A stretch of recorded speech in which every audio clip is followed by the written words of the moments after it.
Alright, so this video is going to be talking about answering student questions. So this might be a student that raises their hand or shouts out a question.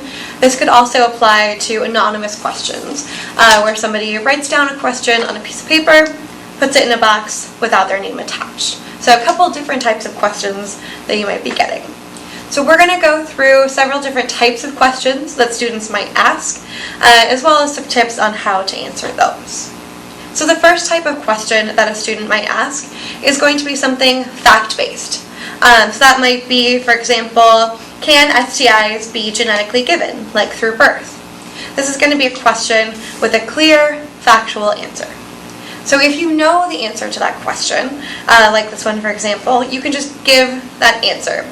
I would say, yeah, there are some, such as like gonorrhea, chlamydia, HIV, that can be spread from mother to child. If it was a question where you didn't know the answer, that is okay.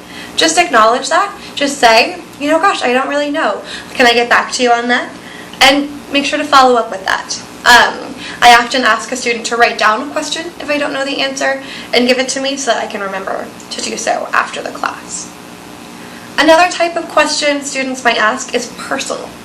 That might be something like, how old were you when you first had sex? Or what kind of birth control do you use? That sort of thing.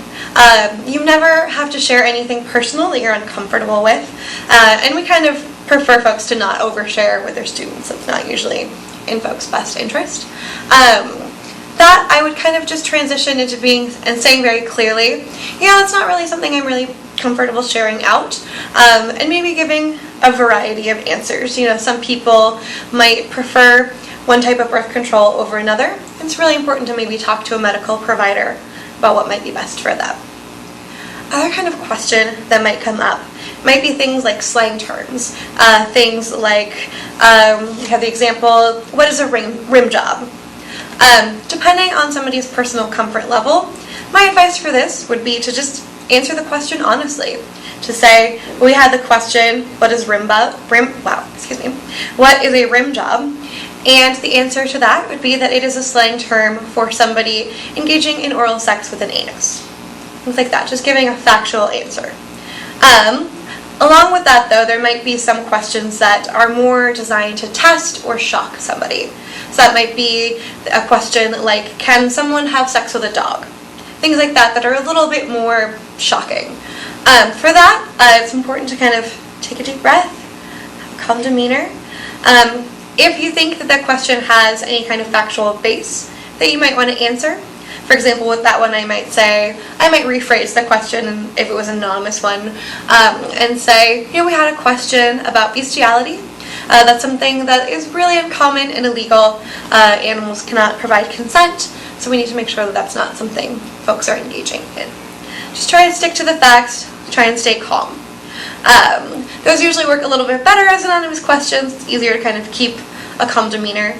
But if you're in the moment, just taking a deep breath, counting to 3, doing what you need to do to take care of yourself.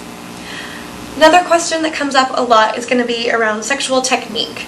So that might be things like, we have the question, how do you eat a girl out? Or how do you engage in certain sexual activities?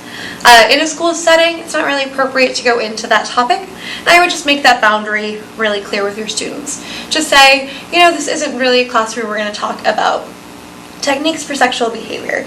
Just kind of leave it at that. The last one that we're going to have is what's considered a values question. So the example I have is it bad to have sex in the early teens? So this is going to be a question that really has to do with somebody's personal values. So in order to do something like that, we use what's called the answer protocols. We have sort of an acronym for each of these letters. So for A, we have affirm. So saying something like, that's a really good question, or that's a question we get a lot. Things like that.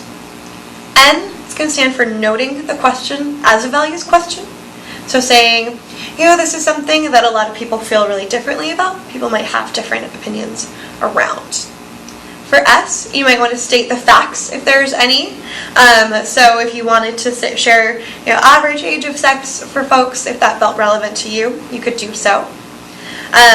W is going to be, what is the range of beliefs? So you might say, some folks might believe that it's important to wait until marriage or adulthood to have sex, whereas other folks might be comfortable with the idea of folks having sex at an earlier age, just demonstrating that there's a variety of beliefs on the topic.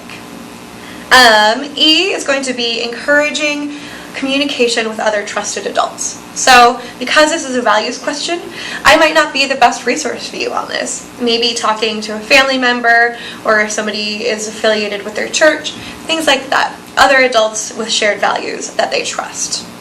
And R is going to be remaining available. So certainly not shutting the door on questions, things like that, and confirming that the student got their question answered. So saying something like, does that really answer your question for you, or do you have any other questions? Things like that. That feels like a lot to remember, but really just trying to affirm the question, not trying to shame anyone for asking questions, giving the best information you can without putting your values on another person, and remaining available. And hopefully those will help folks answer questions for their students.